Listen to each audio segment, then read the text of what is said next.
Welcome to Order Militaris Radio TV, and we're lifelong Catholics. What we do is all for free, and for our love of Jesus Christ, and for our Holy Mother, the Church. And we'll defend our Holy Mother, the Church. After long battles with the MacArthur Library and Museum, we are able to do these programs on the life of MacArthur, his father, Arthur MacArthur Jr., and tell about the battles and the history in this amazing book by Douglas MacArthur. So we're going to tell you a little bit about his father, Arthur MacArthur Jr., and how he joins the Civil War and what he does. Welcome, Brother Alexis. Thank you, AJ, for having me on Order Militaris Radio TV. And I want to thank the Douglas MacArthur Library in Norfolk, Virginia, for giving us a general permission to quote from this book, which was so unique, they couldn't imagine anyone wanted to talk about this book. So we're like the only U.S. radio channel, TV channel, YouTube channel, however you want to call it, talking about it. It's going to be a great program because you want to understand a great man, you need to understand his parents. And for a military man, it's going to be his father, who was in the military, normally speaking. So who was the father of Douglas MacArthur? Arthur MacArthur Jr. was born June 2nd, 1845 in Chicopee Falls, Massachusetts. His father was Arthur MacArthur Sr., a Scottish-born American lawyer, judge, politician who served as the 4th governor of Wisconsin for only 4 days, a Wisconsin Circuit Court judge in Milwaukee, an associate justice on the Supreme Court. And his mother was Aurelia Belcher, the daughter of the wealthy industrialist Benjamin B. Belcher. He also had another brother, Frank, and that is a really short life of his. Now, so you say they're Scottish, so where does the MacArthur clan come from? You have a little history on that background, AJ? So they are the clan of the Campbells, which is a very ancient clan which goes all the way back to my family, who were the kings of Scotland. So we are related to the MacArthurs. And why, if they're part of the Campbells, why are they called the MacArthurs? So back in the 16th century, when the things started to get heated because of the insertion of Presbyterianism by Mr. Knox, Scotland started to fall apart from its Catholic faith, and so they began to fight to say who's going to be loyal to Mary Queen of Scots and to the English throne. They were loyal to Mary Queen of Scots, but okay, so there was like there was a feud in the clan. Okay. Yep. So that's a little thing about Arthur MacArthur. And Chicopee, Massachusetts, if you've never heard of Chicopee, Massachusetts, in the northwest corner of Massachusetts, is an industrial city in the Appalachian Mountains. So Arthur MacArthur doesn't seem to have done anything we can find as a child. His father wanted him in the army when the Civil War broke out. To what lengths did his father go to get his son in the U.S. Army? So when the call to arms sounded, Arthur MacArthur Jr. begged to be permitted to join the Union Army. Dad, he said, I'm going to volunteer. Not yet. I'm going to send you to a military school for a year, and then God be with you. Attending a private military academy, he was so impressed, his teachers, with his innate grasp and mastery of tactics and strategy, that they insisted he should go to the United States Military Academy. And,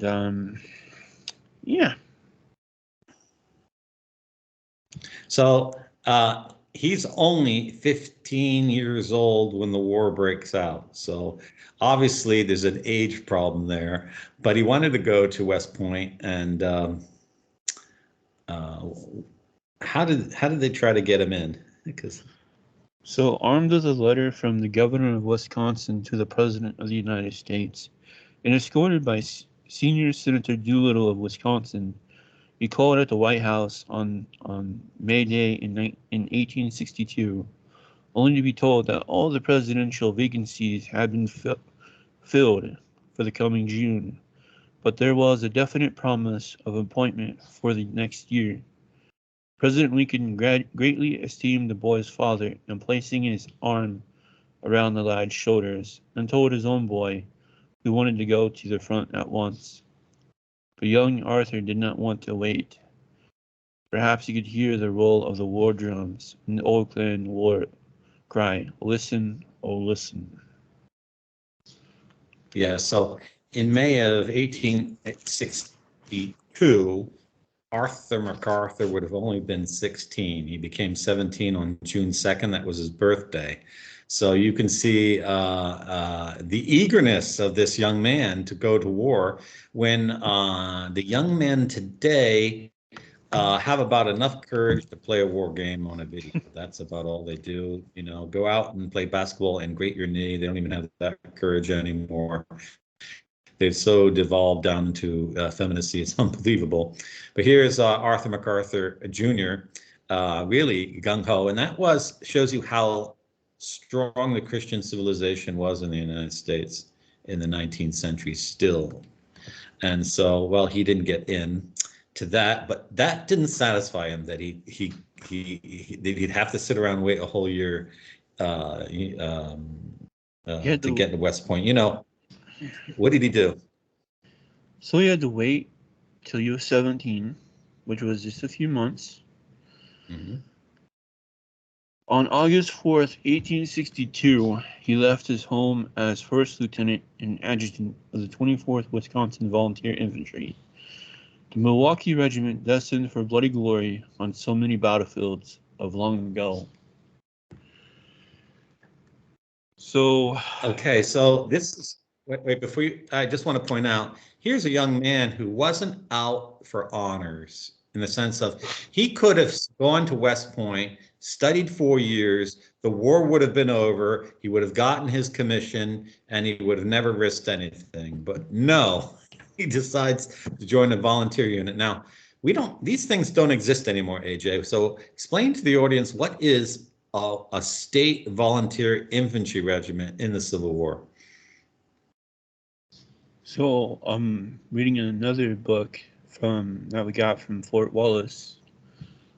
It's on the Tennessee Army, but it was the army of Grant and Sherman who marched down to Tennessee, Georgia, and elsewhere. But the Wisconsin, the Illinois, Indiana all formed a massive army that would be led by Grant and Sherman. So the volunteer army is where private money is put into funding it, equipping it, and sometimes the weapons you get are not the best. There's times when the rifles were coming from the old Napoleonic Wars from Austria that used so much black powder that you couldn't steady your aim and it would kick your shoulder out of place. So, you know, a lot of people criticize us in Ordo Militaris Catholicus saying, you can't levy an army. Well, private people did levy armies in the Civil War. In times of national emergency and mayhem, private individuals can levy an army. That is a mentality that's been completely wiped out by modern ideology. They think, oh no, only the National Guard and the U.S. government can raise troops.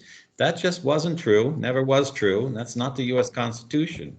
It's not anything in Western civilization. So this is Arthur MacArthur was a real like crusading spirit. He Yeah. shared the same view of the use of military to defend the common good that we Catholics have had for more than 1,000 years.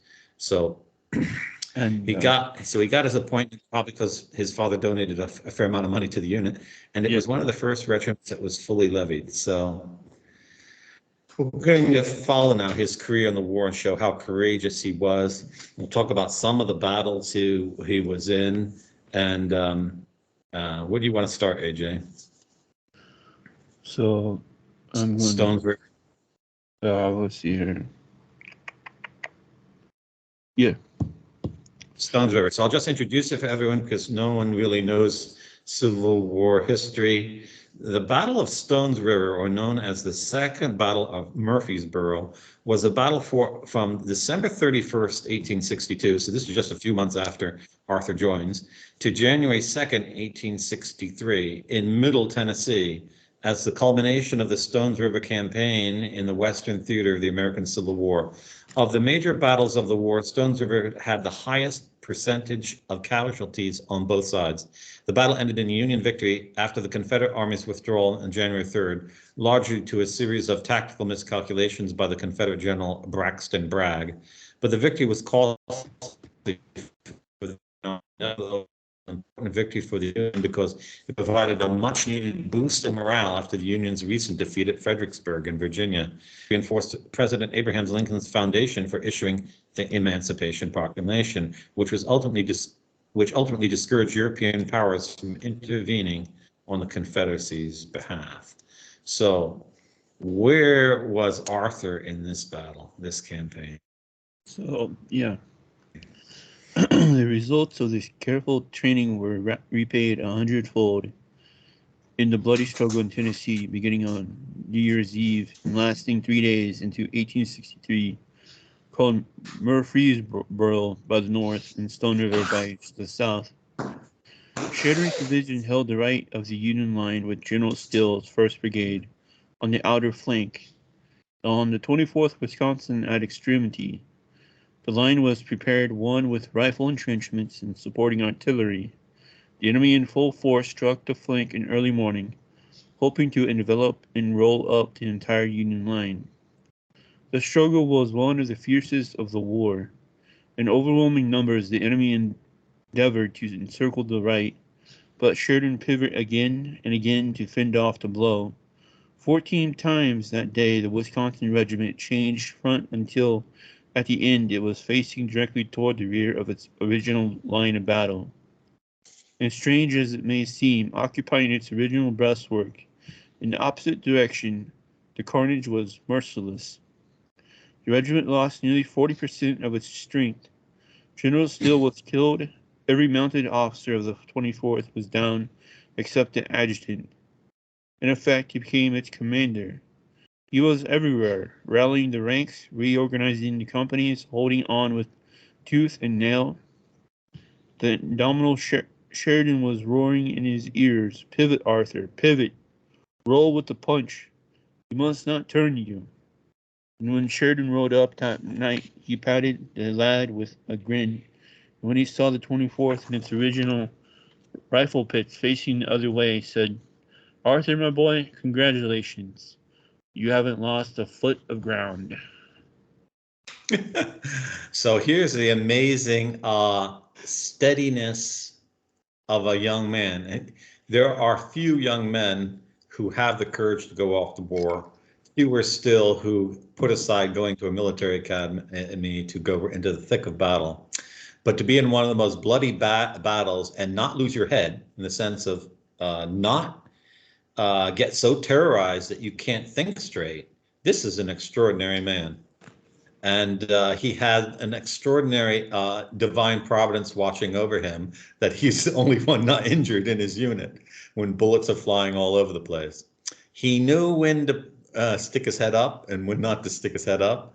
And this is just absolutely amazing. You can see how great his son is going to be on the basis of just this one battle of his father.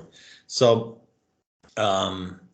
that's the Battle of Stone River. Do we know if he was promoted after that battle? No, but he got a little time off. He got typhoid fever. Okay, so he had to suffer another way. So that was his first main battle in it. What's the next battle we're going to talk about? Missionary Ridge. Okay, so Missionary Ridge, for those who don't know the Civil War history in the United States, was fought November 25th, 1863. So this is 11 months later. It was part of the Chattanooga campaign, that's in Tennessee, of the American Civil War.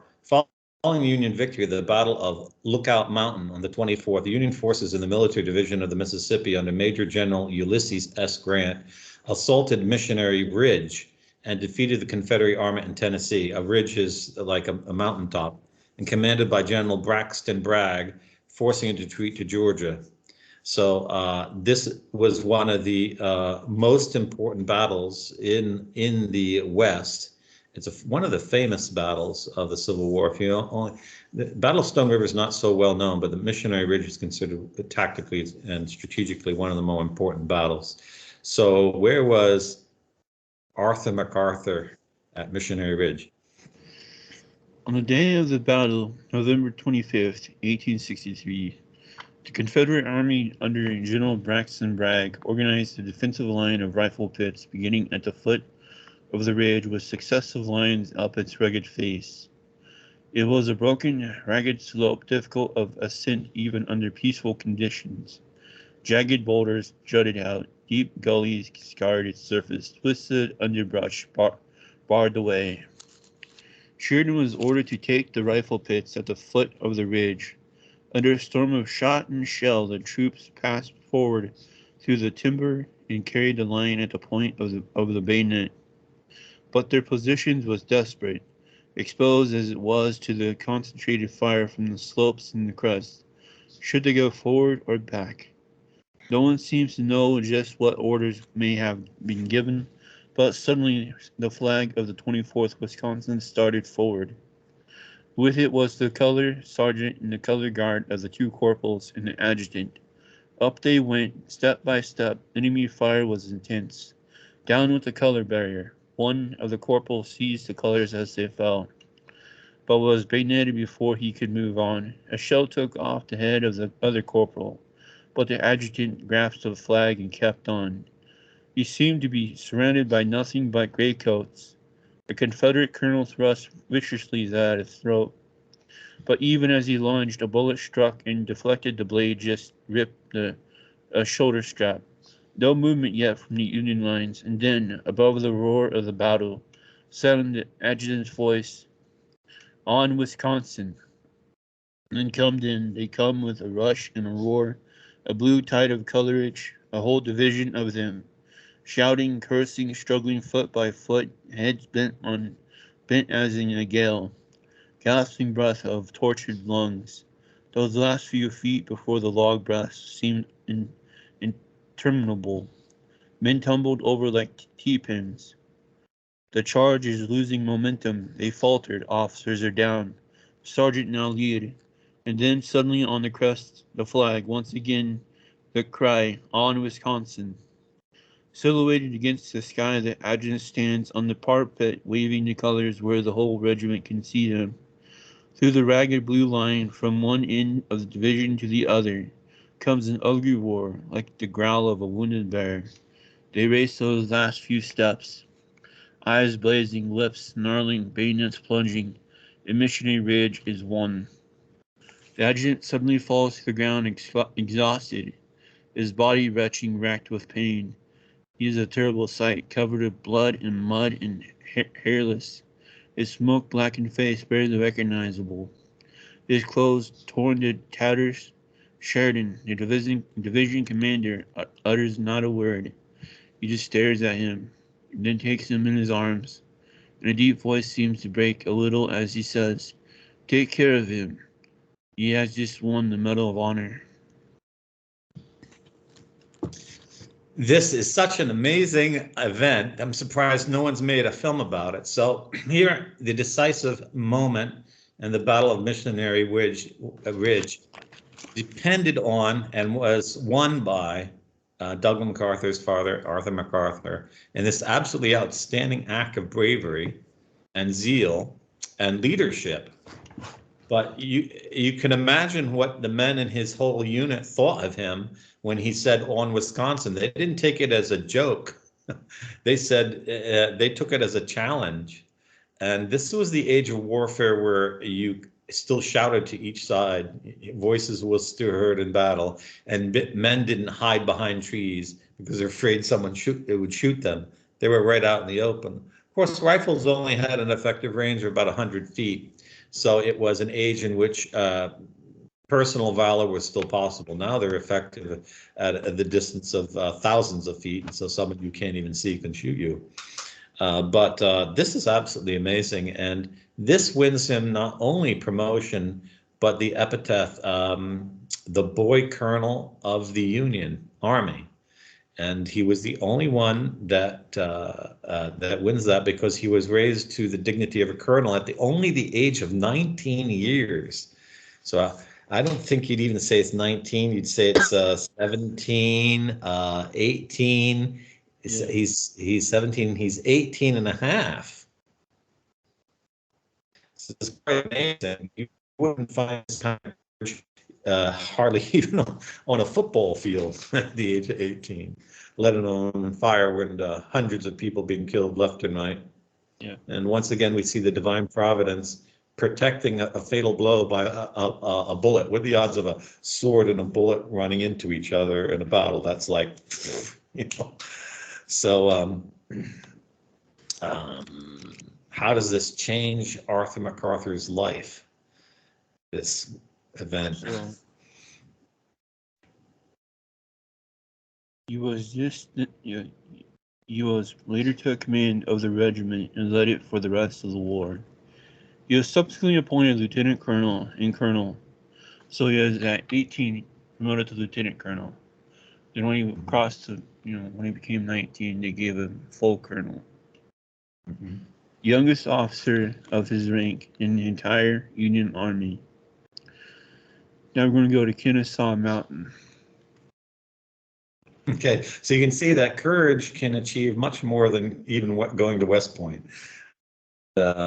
The Battle of Kennesaw Mountain was the last major battle he was in, and that was fought on the 27th of June in the following year, in 1864, as part of the Atlanta campaign. It was the most significant frontal assault launched by the Union Major General William T. Sherman against the Confederate Army of the Tennessee, which was being led by Joseph E. Johnston, ending in a tactical defeat for Union forces. Yet strategically, the battle failed to deliver the result the Confederacy desperately needed to halt Sherman's advance on Atlanta.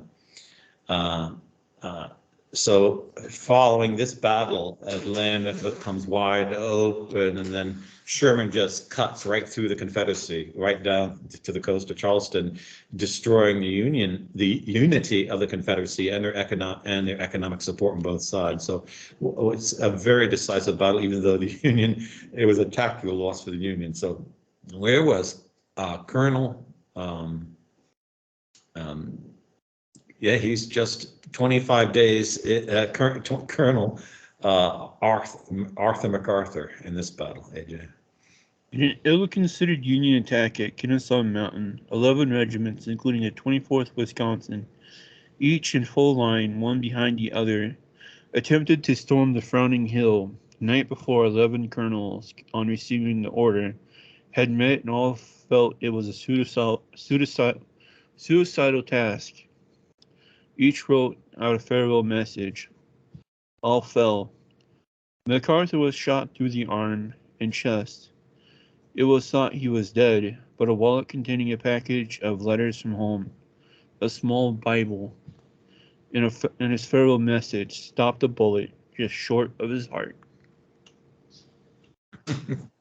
Okay, so here's someone who not only believed in God, but trusted in him, and wearing a Bible over the heart was one of the a very common thing for Christian soldiers, and this puts them out of action for a long while. Another unique thing of Providence, because a lot of men died in this battle, and at Kennesaw Ridge, Kennesaw Mountain. Okay, yeah. And I have put in this a little bit about the re-election of Lincoln, where they had voting booths in the camps.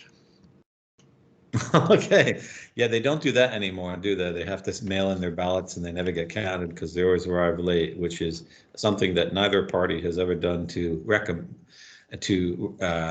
fix, and that's because the U.S. Constitution is they fought for. So it's just an ongoing scam. So this actually doesn't, you would think after that battle being shot, he would just like, throw in the towel. After the war ended, he did try becoming a lawyer. And after about a few months of law school, he decided to go back into the U.S. Army. And he stays in the Army the rest of his life. And you want to briefly cover that, AJ, the career of You jumped ahead. Colonel Arthur MacArthur? Oh, about the time of when yes. Lincoln's when they're doing the voting for Lincoln. Oh, yeah. In 1864, an amusing incident occurred while Lincoln was running for re-election. Commissioners were sent to the camps in the field to gather the soldier vote. Colonel MacArthur collected his regiment and led them to the polling booth. But to his amazement, his vote was challenged because of his youth. The whole regiment was shocked, and the situation grew tense. But the colonel would have none of it. If the colonel can't vote, he said, nobody in the regiment can. So, Mr. Commissioner, get out of my camp. A roar of approval came from the men. The commissioners exploded and tried to explain, but when a bearded sergeant bellowed out, let's ride the rascals out on the rail, and they beat a hasty retreat. So that it's kind of strange because in 1860, this is 1864 or 65? Yeah, 64. 1864. So he would have only been 19 years of age. Maybe the federal voting age at that time was 20. So this is you're going to see this now. We've already seen this is the second incident where the MacArthur family is always somehow in conflict with the federal government. And so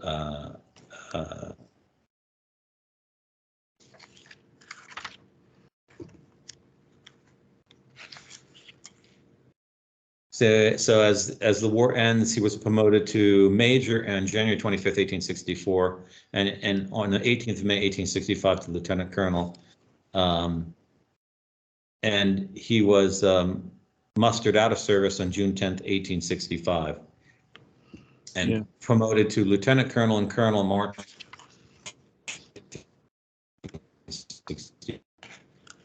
When he comes back into the service, be a lawyer, he was recommissioned on February 23rd, 1866 as a second lieutenant in the regular army, no longer the Wisconsin regulars, the 17th Infantry Division Regiment. And you want to talk about that, or shall we just summarize it as the rest of his career, AJ? So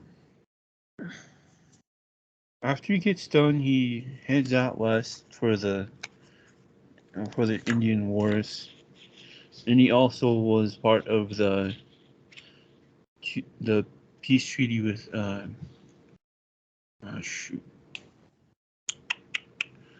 famous chief. Oh, Geronimo. Geronimo. And that ends the war that Geronimo started.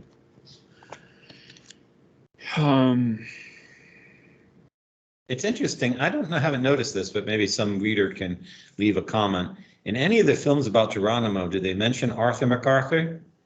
And why not? That would seem the obvious. You're going to put that character in your drama somewhere because he's the son of General MacArthur. But General Douglas MacArthur wasn't really liked by Hollywood or the liberals. But and so that's really interesting. And I see in New Mexico, Pennsylvania, New York, Utah Territory, Louisiana, and Arkansas, because in 1880, while stationed in Arkansas, he has his third son, Douglas MacArthur. And the campaign against Geronimo was 1889.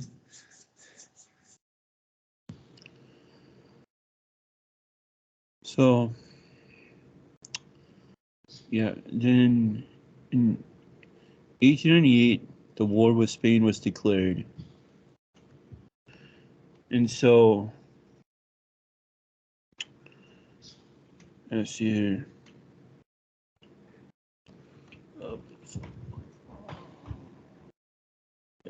Yeah, so when the Spanish-American Wars, most people probably know it. He was the adjutant general of the Third Army Corps in Georgia when the war breaks out, and so then, yeah.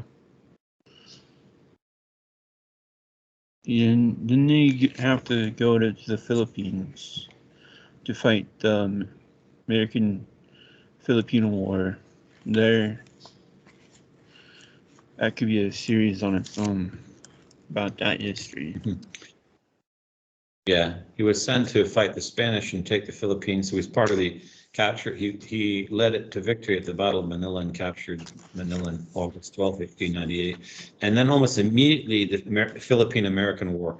Now this is a war that I don't remember being ever taught in civics class in high school, but and pay attention to this war. So in 1899, after Spain is defeated by the United States and the Philippines, the people rise up and they want an independent sovereign nation. They don't want the King of Spain anymore. Now, America fought a war against the King of England. You would expect that the American army would be, we're all for you having your own independence, but quite the opposite. America acts just like the British and tries to suppress a spontaneous native Filipino independence movement and fights a 3-year war against the Catholics of the Philippines because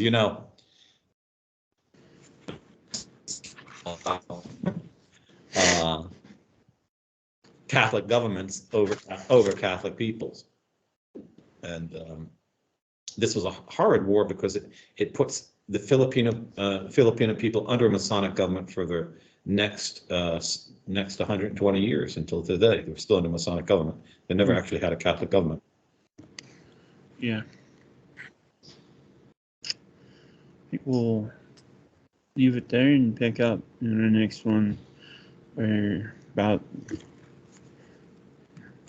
let's see here. Next part of the life of Douglas MacArthur. Okay. He goes on to a stellar career in the U.S. Army, not quite making General of the Army, Commander-in-Chief, not the Commander-in-Chief, but we would call the highest post in the Army. And then he retires when Taft enters into office. And he has a stroke while speaking to the Wisconsin Volunteer Regiment that he had commanded in the Civil War. He actually died on a platform while speaking to the veterans of his unit. So he was a man who was military in his whole life and was like you could say he's a self-made man because he only went to a private military academy as a young man. And he learned everything else by his own study and effort. Quite a life, and quite a brilliant tactician. He had a native strategy to that, and we're going to see those natural skills inherited by his son in the full. Arthur MacArthur Jr. This is a biography that Catholic homeschoolers should study because it teaches us a lot of examples about the importance of making the right decisions, the importance of striving to be the best in the sense of Christian virtue, especially the virtue of courage and determination, and to stick with a just and honest goal, no matter how much opposition comes for. I'm not saying that we necessarily have to think that Lincoln's war against the South was just or not. I don't think Arthur MacArthur even thought actually the Union's war against the South was unconstitutional and illegal, but those issues were not made known in that era. So on a personal basis, so Arthur MacArthur is a very admirable man and hero, American hero. So this is what the military radio TV is setting off. Deus Volt. Deus Volt.